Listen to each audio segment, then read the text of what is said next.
Bonjour à tous et bienvenue dans cette nouvelle édition du Grand JT des Territoires. Voici tout de suite les titres de l'actualité. Plus de 2 millions de visiteurs au rendez-vous de départ de la route du Rhum. Cela fait les bonnes affaires de Saint-Malo, plus rentable encore qu'un mois d'août, vous le verrez, avec la rédaction de TVR sur place. Elles sont partout dans nos rues, les trottinettes électriques ont envahi les villes depuis quelques années. Malgré leur apparente simplicité, leur utilisation reste soumise à des règles de bonne conduite, pas assez appliquées malheureusement. Reportage de Vosges Télévision dans ce journal. Plus de 7 décennies dans le monde du journalisme. À 92 ans, Philippe Bouvard vient de publier un nouveau livre, Le Petit Monde de Don Bouvardeau, aux éditions de l'Archipel. L'occasion idéale pour m'accorder un entretien depuis son domicile à Cannes. Vous découvrirez en avant-première un extrait de cette interview où il se confie notamment sur sa carrière. La Chapelle Sixtine, comme si vous y étiez, mais depuis Bordeaux, en fin d'édition. TV7, la chaîne du groupe Sud-Ouest, nous conduira dans les coulisses de l'exposition phare consacrée au génie de Michel-Ange et à la Renaissance italienne. Près de 6500 km sur l'Atlantique, 138 skippers au départ et un seul objectif, arriver le premier en Guadeloupe. La 12e édition de la Route du Rhum partira depuis la ville de Saint-Malo, un événement pour la commune qui accueille jusqu'à 2 millions de visiteurs pour l'occasion. Une bonne nouvelle aussi pour l'économie locale qui surfe ainsi sur la vague de la mythique course. Reportage sur place de TVR. 206, deuxième étage. À l'image de l'hôtel Escale Océania et ses 88 chambres, la ville de Saint-Malo connaît l'influence des grands jours à l'occasion de la Route du Rhum. Une édition qui bat tous les records cette année avec près de 2 millions de personnes attendues. Pour le patron de l'Océania, c'est plus 20% de chiffre d'affaires par rapport à l'année dernière et des réservations qui se font un an à l'avance. Cet effet Route du Rhum permet de rallonger la saison tout simplement. Et puis les lendemains de la Route du Rhum, il y a toujours plus d'activités. Ça fait bien parler de notre cité corsaire. Ça, c'est indéniable. Côté restauration, le bilan est le même. Les terrasses et brasseries du centre-ville sont d'ores et déjà prises d'assaut. Et pour répondre à cette demande, il faut bien sûr renforcer les équipes. Donc la Route du Rhum représente un 13e mois dans l'année et pas n'importe lequel puisque ça représente un mois d'août. Il y a une préparation de plusieurs semaines pour accueillir toutes ces personnes-là, d'une formation. Nous faisons appel à des extras, mais également au lycée hôtelier de Dinard.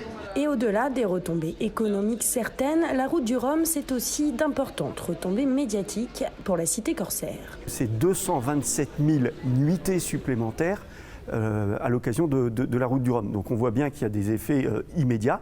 Et puis il y a aussi des effets en termes de promotion, d'attractivité, d'image du territoire, où on a de nombreuses personnes qui viennent à Saint-Malo ou qui regardent le départ de la Route du Rhum et qui décident l'année suivant la Route du Rhum de revenir.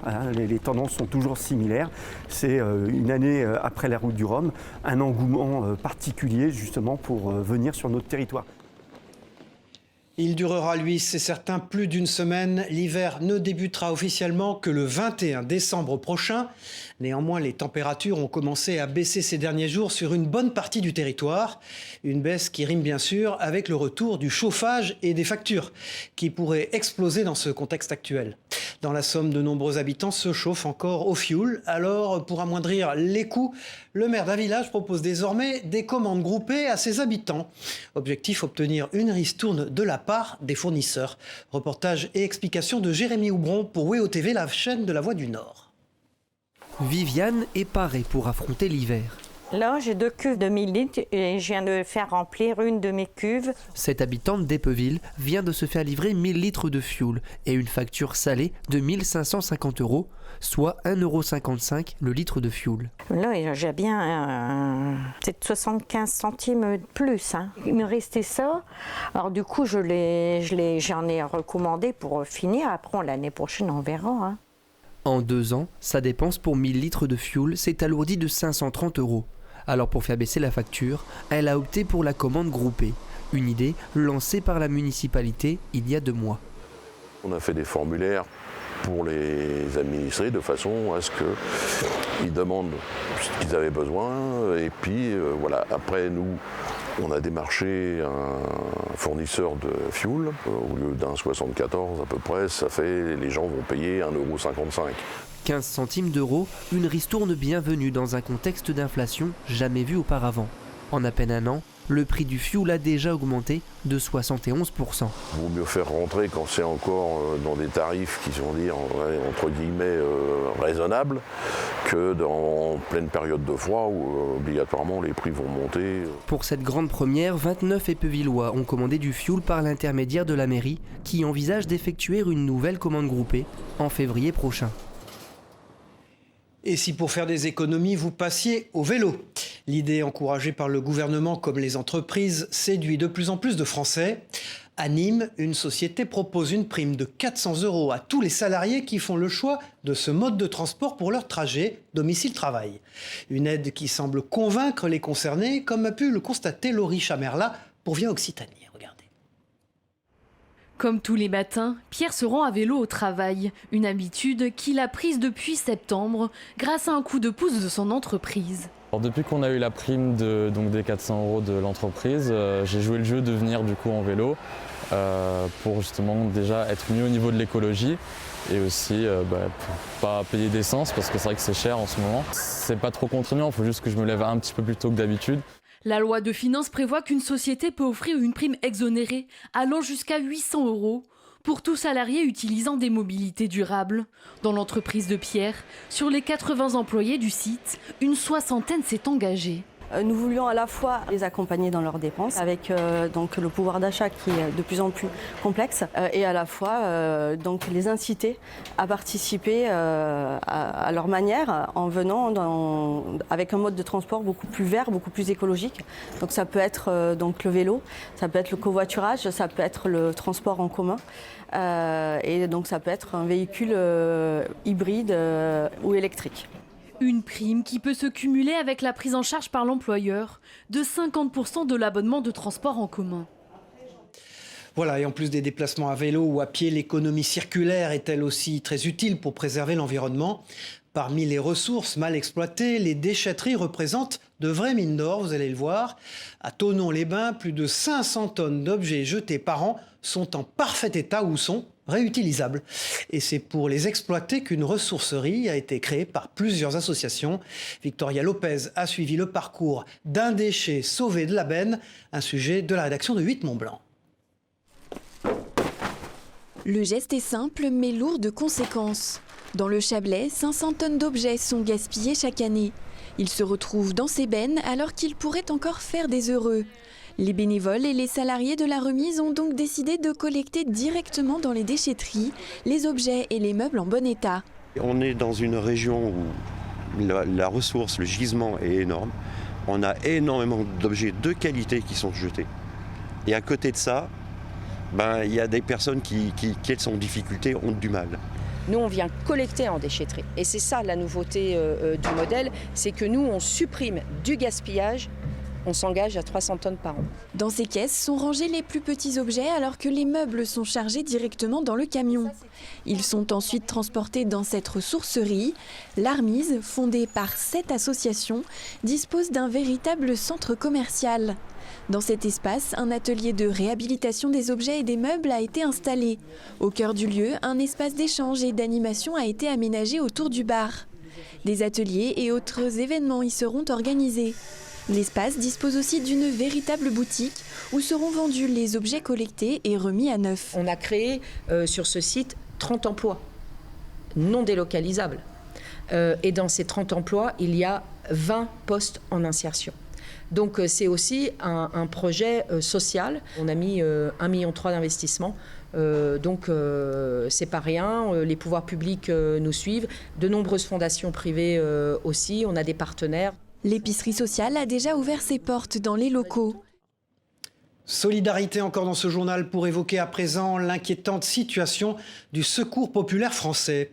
L'association qui fournit notamment de l'aide alimentaire peine à répondre à la demande de ses bénéficiaires depuis la rentrée. À Romilly-sur-Seine, dans l'Aube, les rayons sont presque vides. En cause, une demande en hausse et des dons en baisse. Les détails avec ce reportage de Canal 32 sur place. À Romilly-sur-Seine, les rayonnages du Secours populaire pour la distribution alimentaire sont quasiment vides. Donc on a encore une vingtaine de familles à servir, on ne sait pas comment on va faire. D'habitude, c'est rempli comment ici ? C'est plein. Cette pénurie s'amplifie depuis la mi-septembre. Pour cette bénévole, depuis 18 mois, cette situation devient intenable. La veille d'une distribution, c'est tout ce qui nous restait comme viande. Un saucisson et 4 steaks hachés. Ici, depuis la pandémie, le nombre de bénéficiaires a doublé. 400 personnes sont inscrites et leur nombre ne cesse d'augmenter. Dans le même temps, l'aide européenne et le volume des ramasses auprès des grandes surfaces baissent. Quand on va à la banque alimentaire, il y a beaucoup moins de denrées, mais c'est parce que sûrement eux, ils en ont moins. Et puis les supermarchés, entre ceux qui nous disent qu'ils ne donneront plus et puis les autres, on n'a plus grand-chose. Et on a quand même une grande partie de nos bénévoles qui sont aussi personnes aidées et qui parfois ne prennent pas ce à quoi elles ont droit en se disant la famille machin qui vient toutes les semaines, ils ont 3 gosses, moi j'en ai pas, quoi.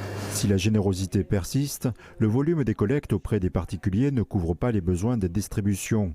Ces bénévoles craignent une dégradation de la situation déjà critique. On est à la croisée des chemins où il y a une précarité alimentaire qui augmente et une précarité des moyens du SPF. Tout ça, je ne sais pas comment ça va se passer. Mais quand les gens vont avoir froid, et puis nous aussi peut-être parce qu'on peut le chauffer, je ne sais pas comment ça va faire, comment on va pouvoir honorer nos missions, quoi. Ces bénévoles ont prévu de rencontrer les directions des grandes surfaces et préparent une nouvelle collecte. Leur objectif, éviter de diminuer le nombre de distributions. Cela faisait des années qu'ils l'attendaient. Les habitants d'un petit village breton n'avaient plus de café depuis près de 15 ans. Grâce à l'opération 1000 cafés, un nouveau lieu de vie vient de voir le jour. Une aubaine pour les habitants qui peuvent ainsi se rencontrer et renforcer le lien social.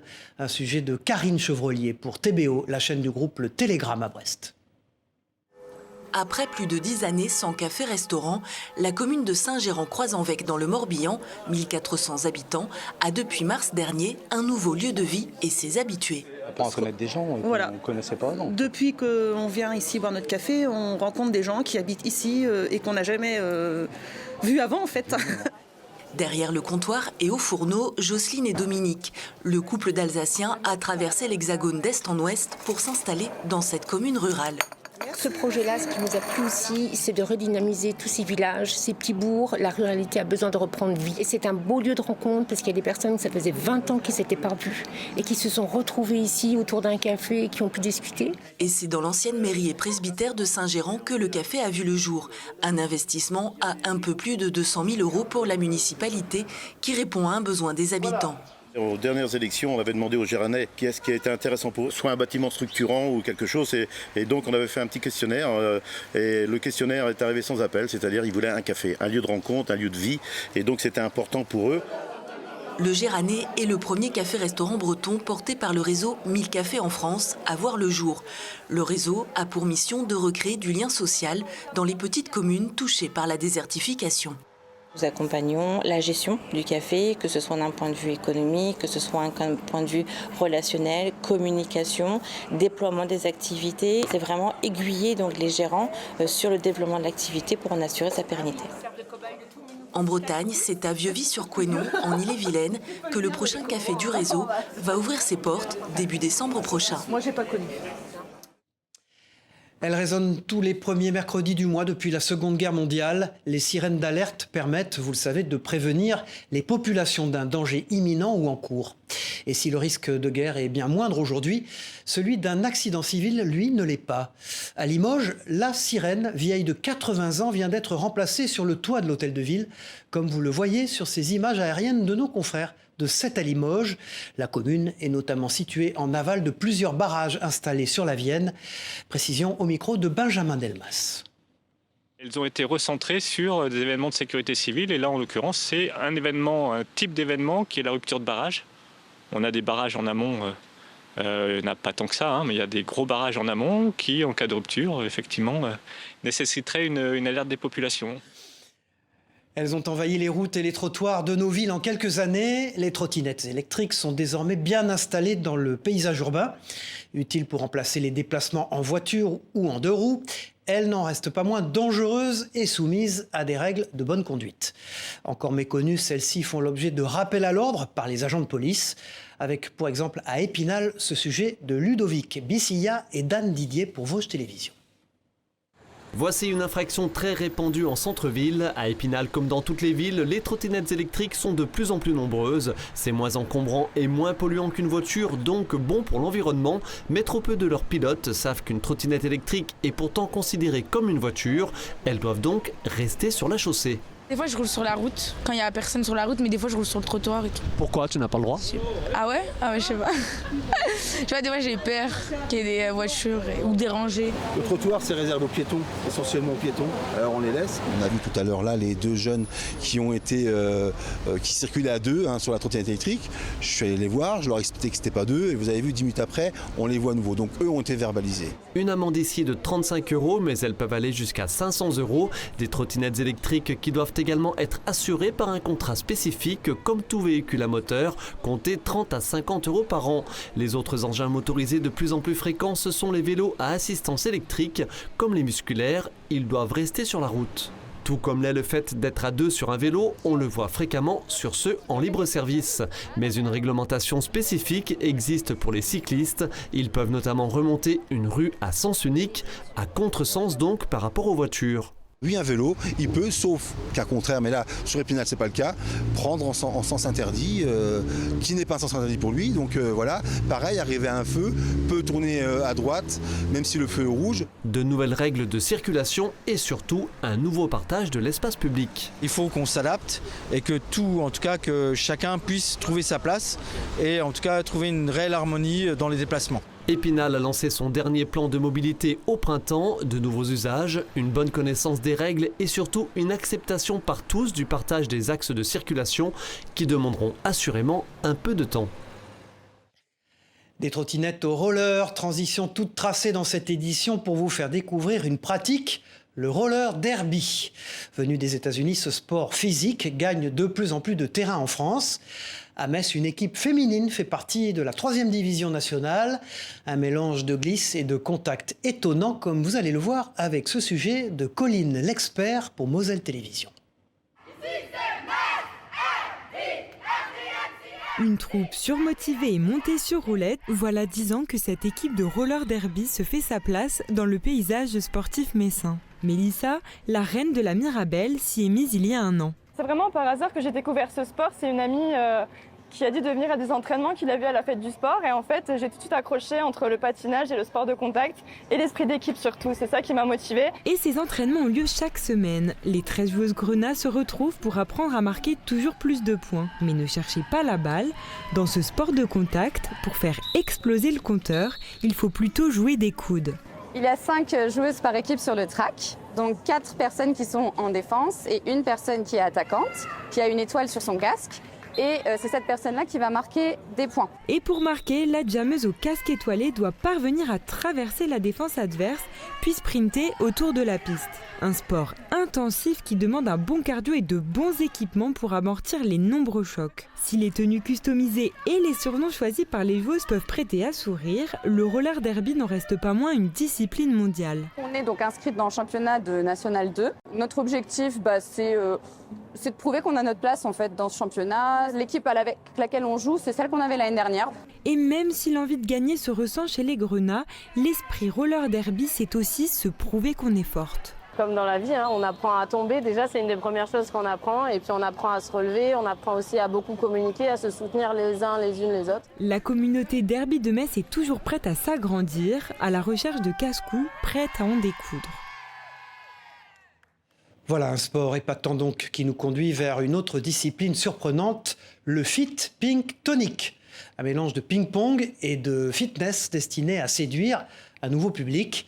En effet, en France, 80% des joueurs de tennis de table sont des hommes. Alors pour inverser la tendance, le Fit Pink Tonic promet plaisir et effort. Reportage dans l'unique club du Val d'Oise en Ile-de-France d'Elisa Zanetta pour Via 95. Vous allez vous mettre en appui sur les avant-bras sur la table, jambes tendues derrière, pieds flex. Allier fitness et tennis de table, c'est la promesse du Fit Pink Tonic. Objectif, développer le tonus musculaire, l'habileté ou encore les réflexes. Ça fait mal car ce soir-là, ce sont les bras et le fessier qu'Élodie et les adhérentes travaillent.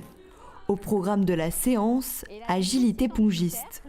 La balle doit passer au-dessus et en dessous de la barre. Allez, un coup en dessous aussi les filles, pas que au-dessus là, sinon c'est trop facile. Et pour ça, les joueuses doivent rentrer le ventre et serrer le postérieur.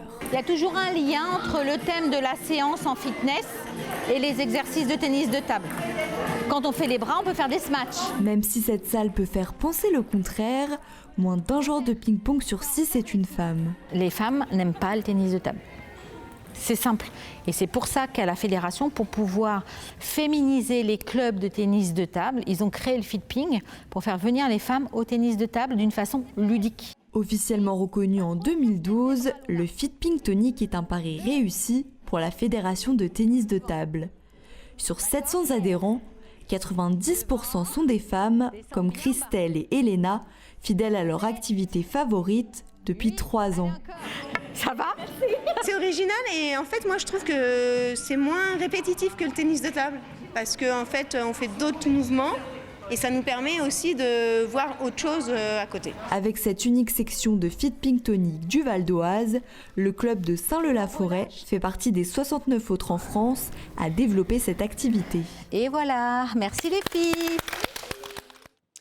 Il aura tout connu en tant que journaliste, le succès en radio, à la télévision, mais aussi dans l'écriture. Philippe Bouvard reste à 92 ans un personnage public engagé. Le présentateur historique des grosses têtes sur RTL vient de publier un nouvel ouvrage retraçant sa carrière, Le Petit Monde de Don Bouvardeau, aux éditions de l'Archipel. Et c'est à cette occasion que j'ai eu la chance de rencontrer Philippe Bouvard chez lui, à Cannes. Il revient notamment sur la place de la liberté d'expression dans la société actuelle. Regardez. Vous avez été directeur de rédaction, vous avez été directeur général de journaux, vous avez officié à la télévision, à la radio.